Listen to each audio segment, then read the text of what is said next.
Okay, so this is a 2021 Can-Am Ryker. So I've actually got a lavalier mic, so Stephanie talking, you might not be able to hear her very well. I'll kind of parrot back anything that she says regarding this, and this is what, Immortal White? I think so, yeah. Yeah, Immortal White. So when you go buy a Can-Am, specifically the Ryker, I don't know about the other buying experiences, you're kind of presented with what is reminiscent to me as the Scion buying options, where you go in and you got the base price for a Scion, and then everything else is a customized add-on purchase. So I don't know exactly how it works, but we go in there and we were like, hey, we're going to get the Can-Am Ryker. Stephanie saw one. She sat on it. She said it was interesting. I traded in my KLR 650. That's a different video. I talk about it in the ZX10 video about how and why that happened. But the short version is, got a KLR 650. Friends were like, yeah, let's ride on the dirt. So I went and bought it. We never rode on the dirt. The bike was, I don't know. I was using it as a grocery getter, where the ZX6 was not the appropriate vehicle, and that just seemed like a waste of what a KLR is built for. And so we traded in the KLR and picked up the 2021 Can-Am Ryker. So anyway, so here's the Can-Am Ryker. This is the 900 Rally Edition. In fact, I don't even know if the Rally Edition is available in the 600. So a little bit of mechanical information is you've got the Rotax 600, which is, I think, a 2-cylinder 600. It might be a 3-cylinder 600. Then you have the 900, which is, I know, a 3-cylinder 900. And then you have the Rally Edition, which really just gets a couple of different changes. I think the biggest thing is some visual aesthetics, and you get like the rear seat, like the passenger seat rail, but it's not even necessarily for a passenger seat, because they'll do luggage and all kinds of stuff. We used it for a passenger seat anyway. And you get some suspension. You get adjustable suspension, so real suspension. That's cool. Anyway, so we went there. You go in, you select the model that you want, and you got the various different panels on it. And the sales rep at the place was just essentially saying, hey, what kind of what color panels do you want? So Stephanie picked out the Immortal White, and here it is today.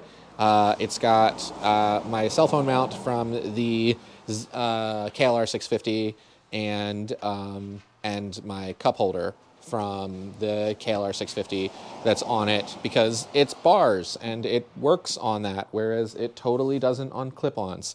But a handlebar, it totally works. So anyway, this is this. I don't have a ton to say about it, other than that when you think Can-Am, a lot of people think Spider. They don't, like, the Ryker is just a couple of years old at this point.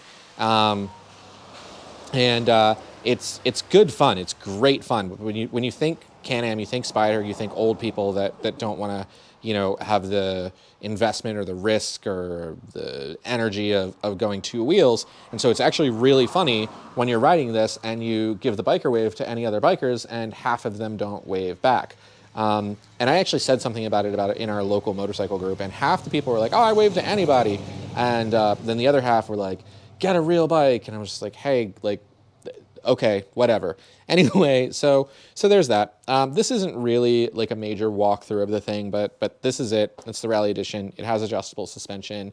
It actually has a real shock in the rear. It actually has preload adjustment.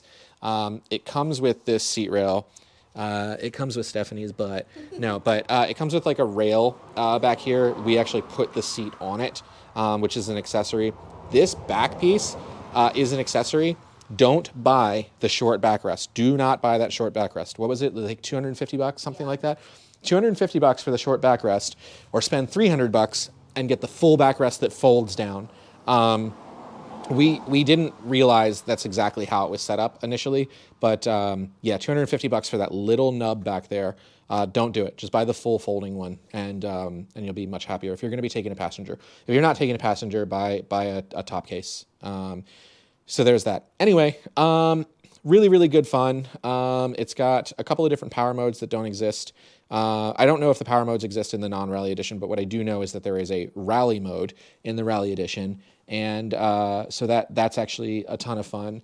But anyway, so you can definitely go out and drift the thing, which is a lot of neato. And then bringing it home day one, I don't know what this thing tops out at, But bringing it home, I was able to find that it doesn't have a windshield inherently. You can buy another windshield. As I said, it's like the Scion experience. You buy a lump and then you start adding stuff onto it until it's done the way that you want it. But it doesn't come with a windshield. You can get a sport windshield. You can get an adventure windshield. The adventure windshield I think is like $340. It's a much larger windshield than the sport one. So yeah, coming home with it, I noticed that at about 60 miles an hour, the wind is really pushing into you because you're just sitting there parachuting. You're sitting really upright. The wind is coming up over the front of the thing. I don't know if we'll call that a cowl or the hood or whatever, and into your body. And so you're feeling it at about 65. You're really feeling it. And then I was just like, well, let's just go. Let's just see how far this is reasonable. And I stopped at 100 miles an hour. Wind is just a lot, and it's not worth a ticket on public road. And so yeah, I know it'll do 100 and has way more room to keep going. I just don't know how much room to keep going. So yeah, that's the 2021 Can-Am Ryker with the Immortal White panels Rally Edition. Yeah, I don't know. Stephanie, did you have anything that you wanted to say about it? No. It took me all of like 5 minutes to figure out how to ride it. She's saying it only took her a couple of minutes to figure out how to write it. So actually, that's something to talk about. We got this thing for Stephanie because she wanted to be out on the road, I think. I'm not really 100% sure why she got it. But so she hated riding on the back of motorcycles with me for the most part. She's got this. She shouldn't have a license to walk and because of her balance, but this she can't fall over in. And Stephanie's very capable of driving a manual. She's never tried a manual motorcycle before, but a car she does totally fine. But this is available. It's exclusively available. There's a baby spider coming up the thing right there. Anyway, it's exclusively available as an automatic. And so you literally, there's a parking brake that you have to put on or else it freaks out at you. But when you get onto the thing, there's a startup sequence. You take off the parking brake. If you need to back up, you put it in reverse. It's got a reverse gear. And when you're where you need to be, you put it back into drive or forward, I guess is what they call it. And you just go. By default, there's normal mode, eco mode, sport mode, and in this one, rally mode. For normal and eco, you just go and it's fine. If you're in sport mode or rally mode, you can really go and do burnouts and you can torque steer it if you want to a little bit. It's not technically torque steer because it's coming from the rear wheel. But anyway, you can go crazy with it, whatever.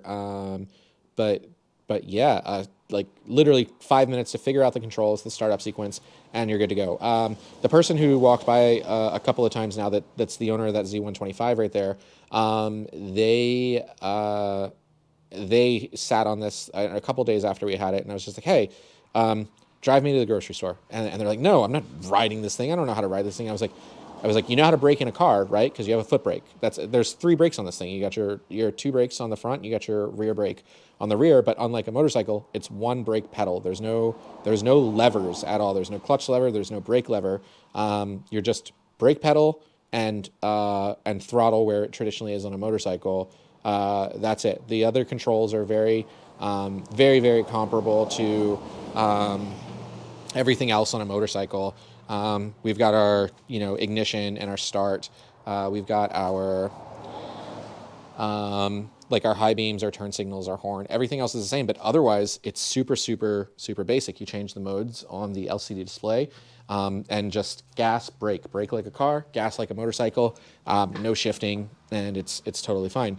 So anyway, yeah, she got on the thing, and it took her 5 seconds to figure out. We made it to the stop sign because she doesn't have any experience with motorcycle throttle control. She did a burnout, which is unfortunate with that little nub of a seat back there because there's no back support. So definitely get the full back one that folds down. Anyway, and off we were. And so yeah, literally a matter of minutes. Anybody who knows how to that can regulate throttle control and understands braking pressure will have no problem figuring this out. If you can ride a bicycle and you've driven a car before, you can ride this. It's no problem at all. No motorcycle experience. In our state, we live in Oregon. You are required to have a moped license for it. It's a restricted 3-wheeler. Okay, so it's kind of like a motorcycle endorsement, but you don't actually have to go to the the Team Oregon class, right? So our state, as of a few years ago, started lowering the age. It used to be that you could just go and take the test at the DMV. It wasn't a skills test. It was literally the written test, the computer test. And if you passed it, you got a license and then a motorcycle endorsement.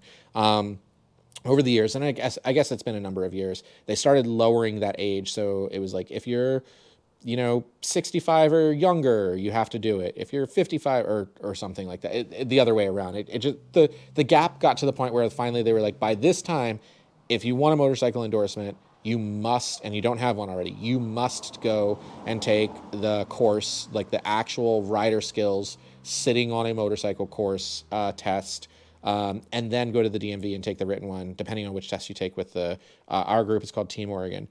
For this, you do not have to. You just have to go to the DMV, take the computer test. If you pass, you're good to go. So, yeah, that's about it. We're at 11 minutes. I'm going to go ahead and wrap it. If you have any questions, by all means, reach out. Yeah, Can-Am Ryker.